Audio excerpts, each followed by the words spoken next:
పాండవులు ద్వైతవనంలో ఉండగా ఒక బ్రాహ్మణుడు వారి వద్దకు పరుగెత్తుకొచ్చి ఒక జింక కొమ్ముకు తన అరణ్యాన్ని తగిలించుకుని పారిపోయాడు. అది లేకుండా తాను అగ్నిహోత్రం చేయలేనని, దాన్ని తన వద్దకు తీసుకురమ్మని వారిని కోరాడు.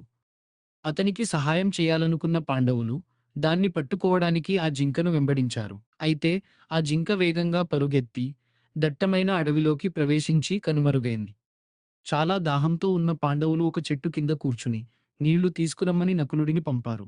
చాలా సేపటి వరకు నకులుడు రాకపోవడంతో మొదట సహదేవుడు, ఆ తర్వాత అర్జునుడు, చివరగా భీమసేనుడు వెళ్లారు.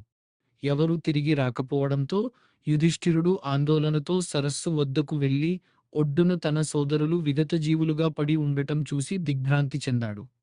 ఇదేమి వింత! నా సోదరులందరూ ఈ సరస్సు తీరంలో నిర్జీవులే పడి ఉన్నారు. వారందరూ ధర్మాత్ములు, మహాబలవంతులు. దీనికి కారణం ఎవరు? ఓ యుధిష్ఠిర, ఇటు చూడు. నేనొక కొంగను.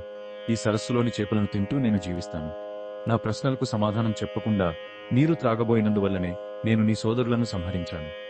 కనీసం నువ్వైనా నా ప్రశ్నలకు సమాధానమిచ్చి నీకు కావలసినంత నీటిని తీసుకువెళ్ళు, లేదంటే నీకు కూడా అదే గతి పడుతుంది. నా సోదరులు ఏదో ఒక సాధారణ పక్షి చేతిలో మరణించేంతటి సామాన్యులు కారు. అసలు నువ్వు కొంగవే కాదు. ఇంతకీ నువ్వెవరు?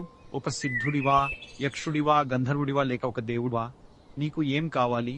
నాకు నిజం చెప్పు. అవును, నేను కొంగను కాదు. నేను ఒక యక్షరాజును. నీకు నీరు కావాలంటే నా ప్రశ్నలకు నువ్వు ఖచ్చితమైన సమాధానాలు చెప్పాలి. ప్రశ్నలు అడుగు యక్షరాజా. నాకు తెలిసినంత వరకు నేను నీకు సమాధానం చెబుతాను.